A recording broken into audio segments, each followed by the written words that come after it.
Purbalingga memiliki potensi dalam dunia pendidikan, menciptakan generasi penerus bangsa yang memiliki kompetensi dan daya saing tinggi menjadi prioritas bagi dunia pendidikan. Salah satunya yaitu dengan memajukan sekolah menengah kejuruan yang ada di Kota Perwira, Purbalingga.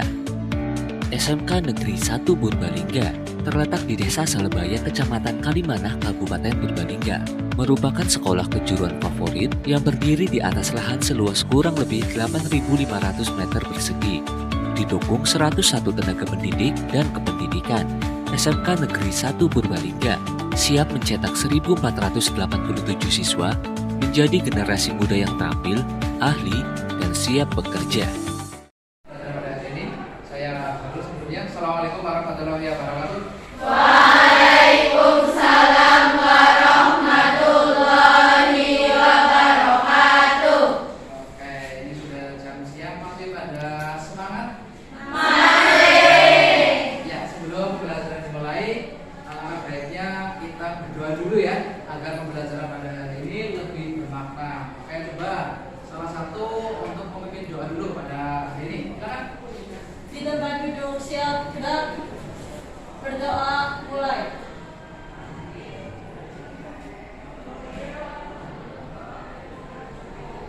Selesai. Oke, hari ini kelas AKL 2, adakah yang tidak masuk?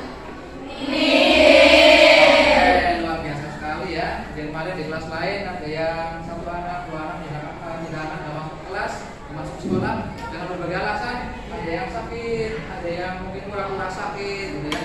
Alhamdulillah kelas ini lengkap. Oke, tepukkan dulu untuk kelas ini.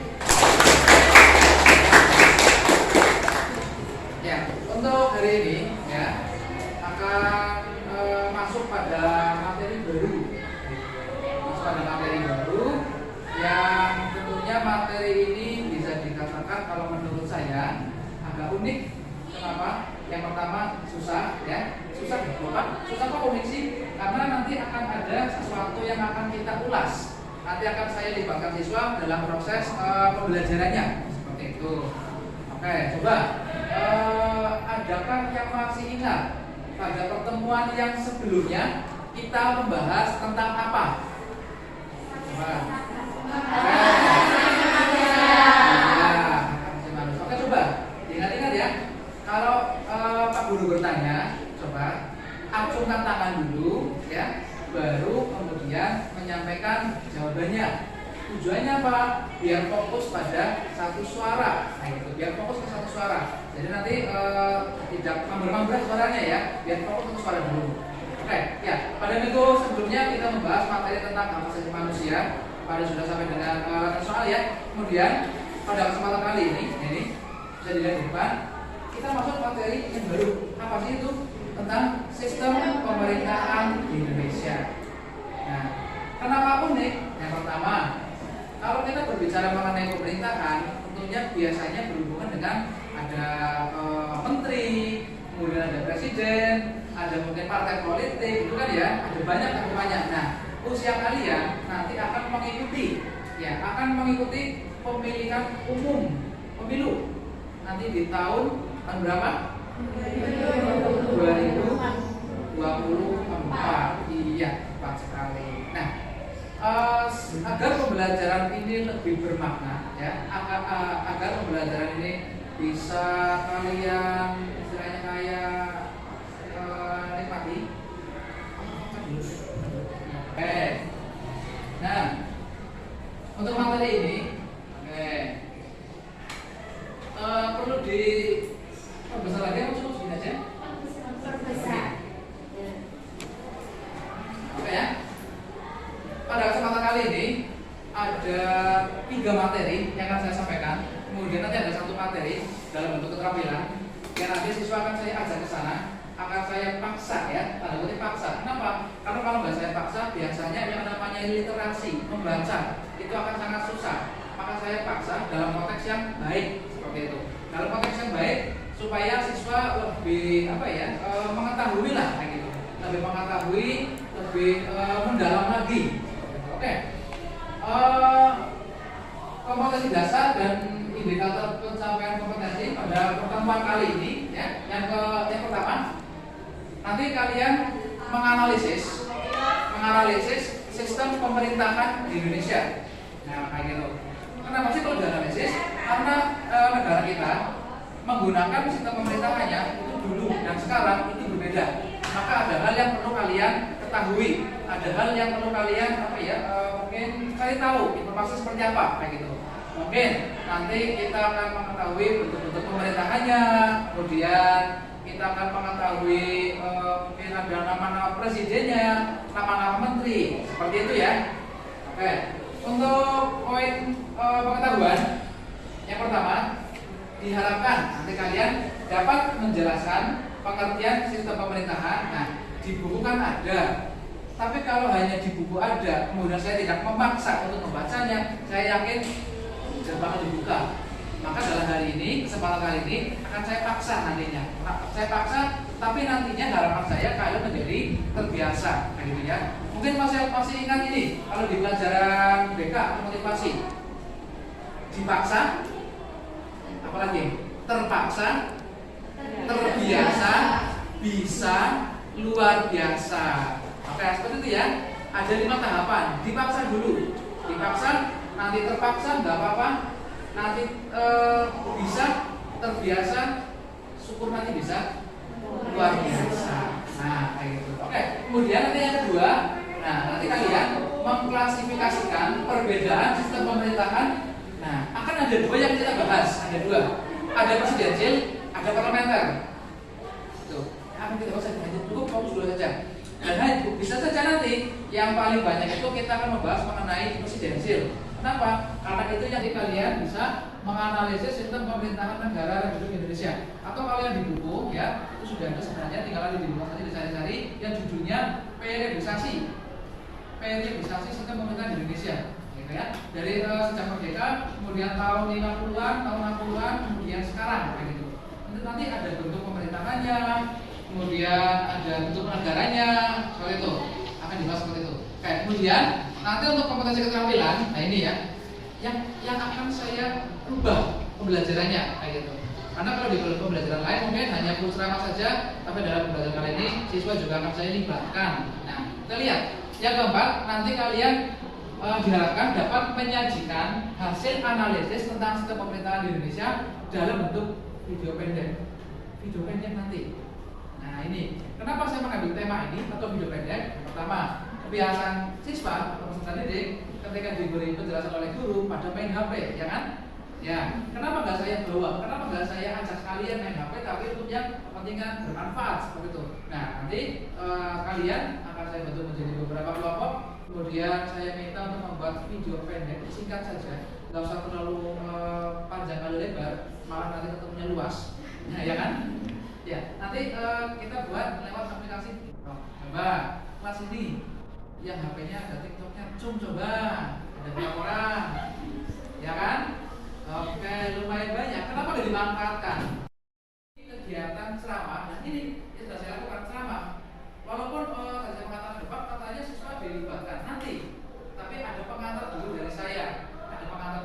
Ya, silakan.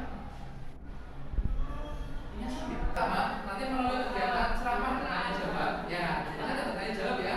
Nah, tadi kan jawab sudah tanya jawab. Tapi nanti ulangi lagi. Kalau saya bertanya, acukan tangan dulu, baru menjawab. Biar fokus satu suara. Paham ya? Paham.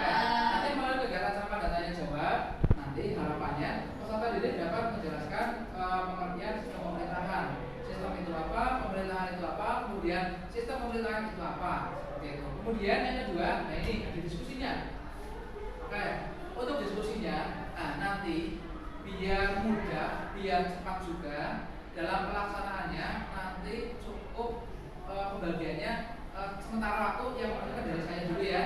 Nanti absen saja 1 sampai 6, kemudian 7, 12 dan seterusnya, biar cepat.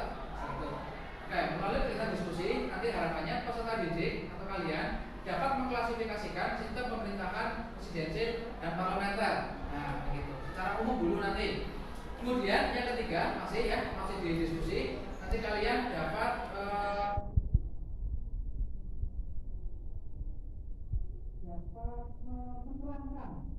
menerangkan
terlalu susah. Nah, kita lihat dulu. Nanti kalian sambil diskusi ini dulu nggak apa-apa. Satu bantu dulu ya, satu buku ini. Nanti mencari pengertian sistem itu apa, pemerintahan itu apa. Nanti sebelum kita belajar lebih jauh. Oke, saya kasih waktu 1 menit cukup ya. Cukup ya. Kalian cari coba sistem itu apa, pemerintahan itu apa.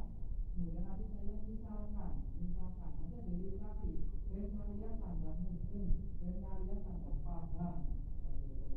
Coba silakan dalam 20 menit untuk bisa mencari dulu.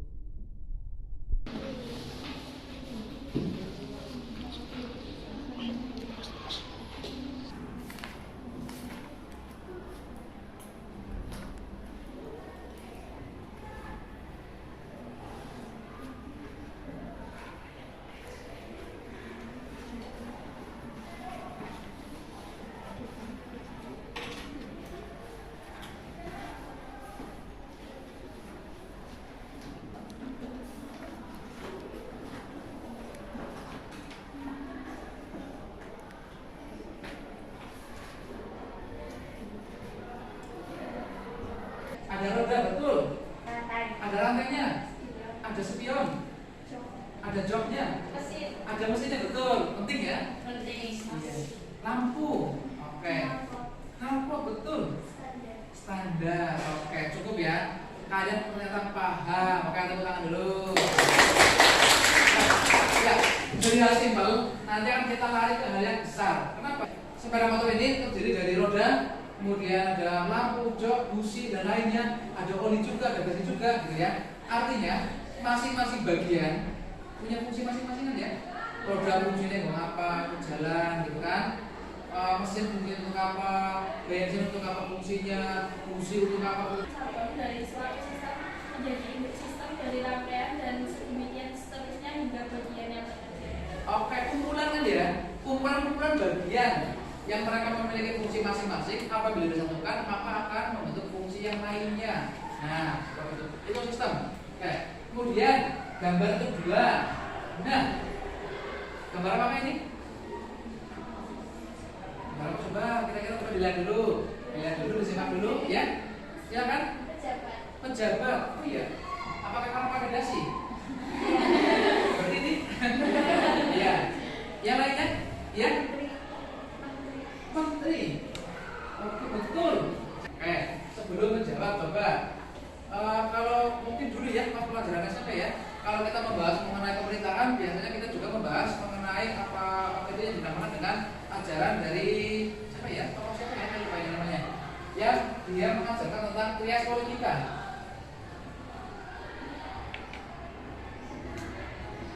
Masih ingat? Trias, terus ada 3 ya. Kira-kira yang pertama apa ya? Eksekutif.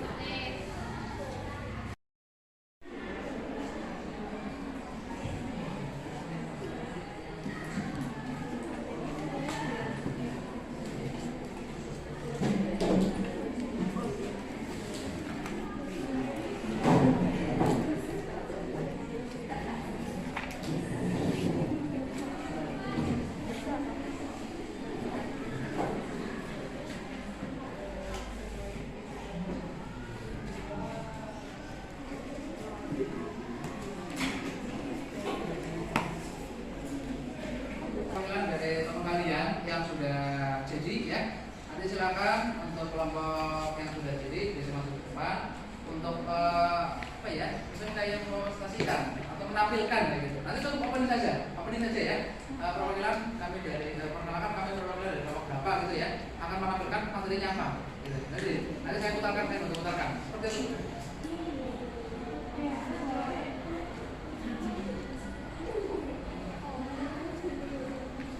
Kalian, ya silakan. Katakan lagi, silakan. Perkenalkan saya dari perwakilan kelompok 1 ingin menampilkan video ciri-ciri sistem pemerintahan presidensial. Oke, saya bantu ya. Oke, bisa dilihat di depan. Mohon maaf ya untuk hari ini belum. Ya, seperti ini.